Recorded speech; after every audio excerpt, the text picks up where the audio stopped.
தமிழக அரசின் சின்னமாக விளங்கி வரும் புகழ்பெற்ற ஆண்டாள் கோயிலின் ராஜகோபுரத்தை பற்றி இந்த பதிவில் பார்க்கலாம். புகழ்பெற்ற ஆண்டாள் கோயிலின் ராஜகோபுரம் 196 அடி உயரத்துடனும் அற்புத சிற்ப அழகுடனும் அமைந்துள்ளது.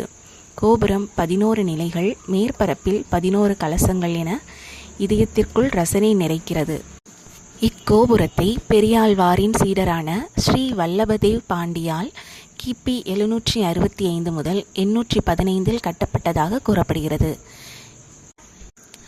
இக்கோபுரத்தை கவி சக்கரவர்த்தி கம்பன் மகாமேருவுக்கு சமமாக பாவித்து கவிதை பாடினார்.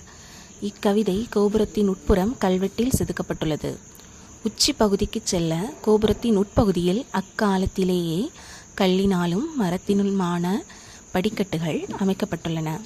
திறன்மிகு தமிழகத்தை உலகிற்கு காட்டும் அரசு முத்திரை சின்னமாக ஸ்ரீவில்லிபுத்தூர் ராஜகோபுரம் விளங்கி வருவது தென் மாவட்ட மண்ணுக்கு கிடைத்த மரியாதை.